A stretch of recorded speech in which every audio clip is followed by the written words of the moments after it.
U.S. President Joe Biden and Prime Minister Benjamin Netanyahu are set to hold talks on the sidelines of the United Nations Assembly in New York rather than at the White House, a move attributed by U.S. officials to technical reasons. The meeting is scheduled for September 20th. Here's more. U.S. President Joe Biden and Prime Minister Benjamin Netanyahu are scheduled to meet on the sidelines of the United Nations Assembly in New York and not at the White House. The absence of a meeting in Washington between the two leaders has been explained by U.S. officials as a technical matter.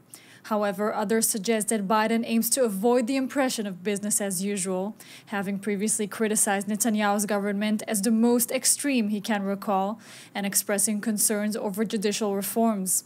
Just 1 month ago, the two engaged in a warm and lengthy conversation, according to a statement from Netanyahu's office.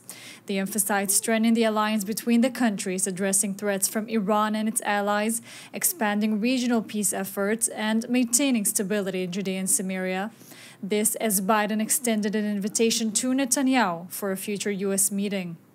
Meanwhile, as Netanyahu prepares to attend the UN General Assembly next week, protests against the legal reform in Israel have been projected onto the New York UN building with messages such as "Don't believe Prime Minister Netanyahu, protect Israeli democracy." The UN headquarters has condemned the behavior of the demonstrators, but cited a lack of control over security issues outside the building. As for Netanyahu's U.S. visit schedule, he is expected to meet with leaders in the field of artificial intelligence in California before heading to New York for the UN General Assembly.